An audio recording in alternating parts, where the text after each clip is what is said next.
There are ruins that decay slowly, walls crumble, roofs collapse, time leaves fingerprints everywhere. And then there are places that don't feel ruined. They feel interrupted, a city frozen mid-breath, doors left open, tools abandoned, streets emptied, as if life paused and never resumed. History records wars. It records plagues. It records invasions. But sometimes it records nothing at all. Tonight we explore a city that appears to have vanished overnight. Archaeologists expected erosion. What they found was absence. Homes still standing, food storage intact, personal objects undisturbed. There were no signs of widespread fire, no mass graves, no defensive damage. It did not look like conquest. It looked like departure, but departure leaves traces. This one didn't. No city truly disappears in a single evening, but sometimes collapse accelerates so rapidly that the record cannot keep pace. Trade routes shift, climate patterns change, water sources dry, political authority fractures. What looks sudden is often the final moment of a long, invisible process. But this site resists that explanation because the infrastructure remained usable. The wells were functional, the land was livable, and yet silence. Some researchers propose drought. Climate data from surrounding regions suggests instability. Crop failure can hollow out a population, but drought leaves desperation behind. Rationing tools, defensive storage, evidence of prolonged struggle. This city does not show struggle, it shows stillness. Perhaps they fled invasion, but invasion leaves scars, weapons, burn layers, structural trauma. The absence of these markers is unsettling. There are no mass burial sites, no battlefield remains. It's as if the threat never physically arrived.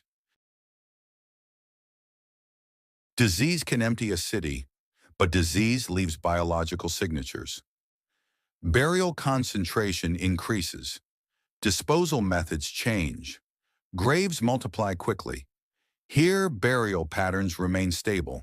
No spike, no panic, no urgency, just disappearance. One possibility remains. They left, intentionally. But why leave an intact city? Migration usually follows necessity. War, resource depletion, political collapse. Yet the structural systems here show no terminal failure, unless the collapse was not physical. Civilizations don't only rely on food and walls, they rely on belief, shared identity, political legitimacy, spiritual cohesion. When belief fractures, infrastructure becomes irrelevant. If the social contract dissolves, cities empty themselves, quietly. History shows a pattern. When fear reaches a certain threshold, flight becomes collective, not chaotic or coordinated. If enough people believe departure is survival, departure spreads rapidly. Rumor can move faster than armies. Perhaps the city didn't vanish. Perhaps it listened to something. Another layer emerges. Trade networks had begun shifting. Nearby regions were rising. Economic gravity changes slowly, until it doesn't. If trade dries up, a city loses oxygen. Without exchange, wealth stagnates. And without wealth, influence fades.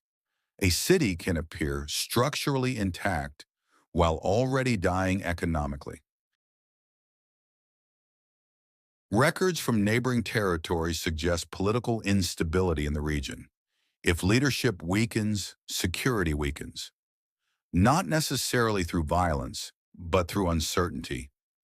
Uncertainty spreads faster than crisis. If the population sensed collapse coming, they may have chosen preemptive migration, leaving before the fall. The paradox remains. When cities collapse violently, we see chaos. When they collapse gradually, we see decay. But here we see neither. We see pause, which suggests organization, and organization suggests decision. But coordinated decisions require communication, and communication leaves records. None were found. History is not a perfect archive. Organic materials vanish. Written records degrade. Perhaps the explanation was written and simply lost. Or perhaps the event was so ordinary to them that it didn't feel worth recording. A relocation, a transition. Only centuries later does it feel mysterious. This city is not alone. Throughout history, urban centers have emptied unexpectedly, not always through catastrophe, sometimes through subtle convergence, climate pressure, economic shifts, cultural evolution. When enough small forces align, a threshold is crossed, and society moves, the ruins remain. There is one possibility historians rarely discuss openly. That departure can be strategic. If a ruling class decides a location is no longer defensible, they may relocate power quietly. Elites leave first, populations follow. The city does not collapse, it drains, and history records it as mystery. Today, cities appear permanent, but permanence is an illusion. Climate shifts, economic gravity moves, digital infrastructure replaces physical hubs. Modern cities could empty faster than ancient ones. Airports replace caravans. Information replaces walls. Disappearance today might look different, but the mechanism is familiar. Stand in the ruins, no screams, no rubble from siege, no ash, just wind moving through abandoned corridors. The city did not explode. It exhaled, and never inhaled again. History prefers dramatic endings, but sometimes the most powerful collapses are quiet, and what feels like mystery may simply be migration at scale. The city did not vanish overnight.